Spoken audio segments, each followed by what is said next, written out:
नमस्कार दर्शकों, आप देख रहे हैं एक ऐसी कहानी जहां आस्था और विज्ञान आमने सामने खड़े नजर आते हैं।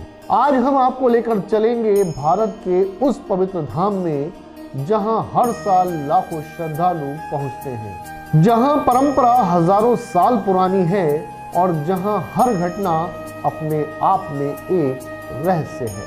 हम बात कर रहे हैं जगन्नाथपुरी की, एक ऐसा स्थान जो न केवल धार्मिक दृष्टि से महत्वपूर्ण है बल्कि अपने अनोखे रहस्यों के कारण पूरी दुनिया का ध्यान अपनी ओर खींच रहा है।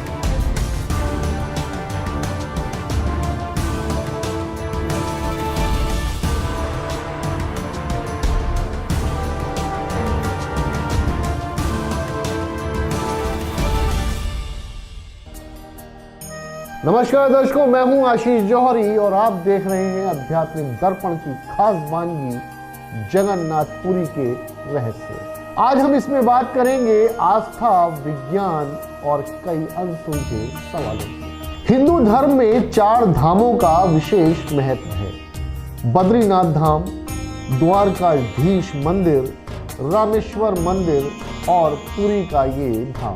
इन चारों में पुरी को एक अलग ही स्थान प्राप्त है क्योंकि यहाँ भगवान की उपासना का स्वरूप भी अनोखा है और उनसे जुड़ी परंपराएं थी। जहाँ ज्यादातर मंदिरों में भगवान की मूर्तियां पत्थर या धातु से बनाई जाती हैं, वहीं यहाँ भगवान जगन्नाथ, उनके भाई बलभद्र और बहन सुभद्रा की मूर्तियां लकड़ी की बनी होती हैं। यह परंपरा सदियों से चली आ रही है। मान्यता है कि इन मूर्तियों के भीतर ब्रह्म पदार्थ नामक एक दिव्य तत्व स्थापित किया जाता है जो इन्हें जीवंतता प्रदान करता है। यह मान्यता भगवान श्री कृष्ण से जुड़ी एक प्राचीन कथा से निकलती है, जिसमें कहा जाता है कि उनके देह त्याग के बाद एक दिव्य तत्व शेष रह गया था।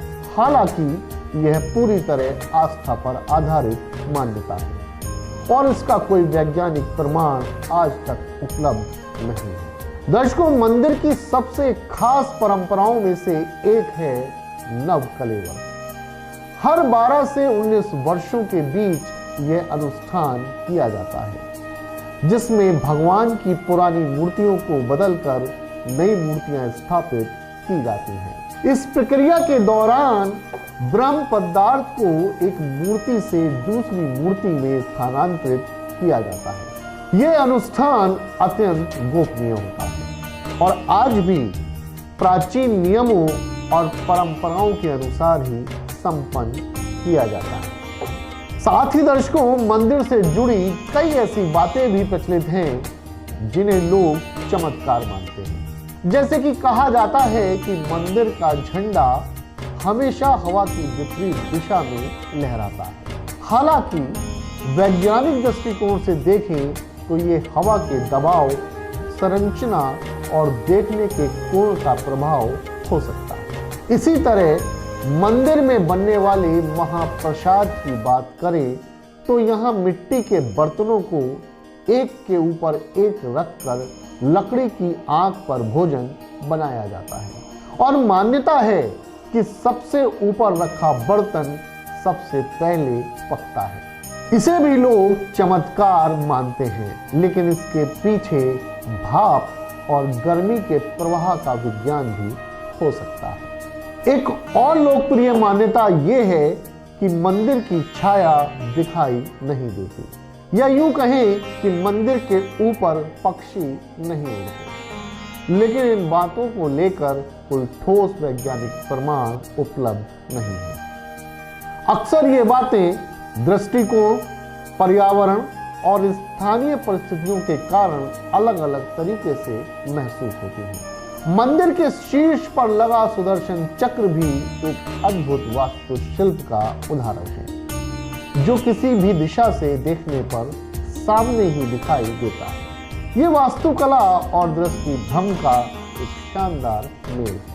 इस मंदिर की एक और विशेषता है कि यहाँ केवल हिंदुओं को ही प्रवेश की अनुमति है। दर्शकों, ये परंपरा लंबे समय से चली आ रही है और आज भी इसका पालन किया जाता है। हालांकि इस पर समय समय पर बहस भी होती रही है, लेकिन मंदिर प्रशासन अपने नियमों पर आज भी कायम है।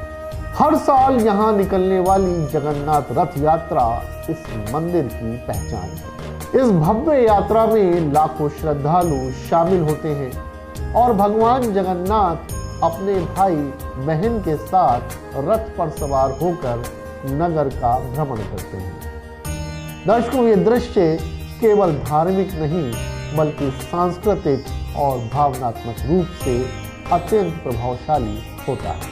तो आखिर इन सभी घटनाओं को हम क्या कहें? चमत्कार, आस्था या विज्ञान का खेल?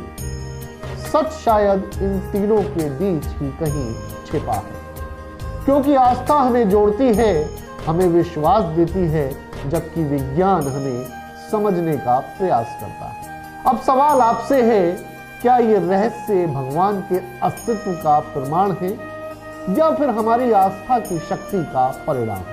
अपनी राय हमें जरूर बताएं, क्योंकि जवाब जितना बाहर है उतना ही हमारे भीतर भी छिपा हुआ है। तो ये थी आध्यात्मिक दर्पण की खास वानगी जगन्नाथपुरी का रहस्य। दर्शकों, अगर आपको हमारी ये खास वानगी पसंद आई हो तो अपने कमेंट हमसे जरूर साझा करें।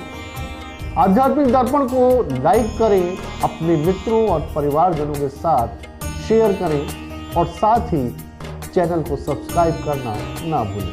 हमारा प्रयास हमेशा ही आध्यात्मिक दर्पण के माध्यम से आध्यात्मिक, धार्मिक, सामाजिक और सांस्कृतिक धरोहरों को आपसे रूबरू कराने का है। आगे फिर ऐसी किसी और वानगी में आपसे रूबरू कराएंगे किसी और खास आस्था जुड़े सवाल को। तब तक दीजिए मुझे आज्ञा।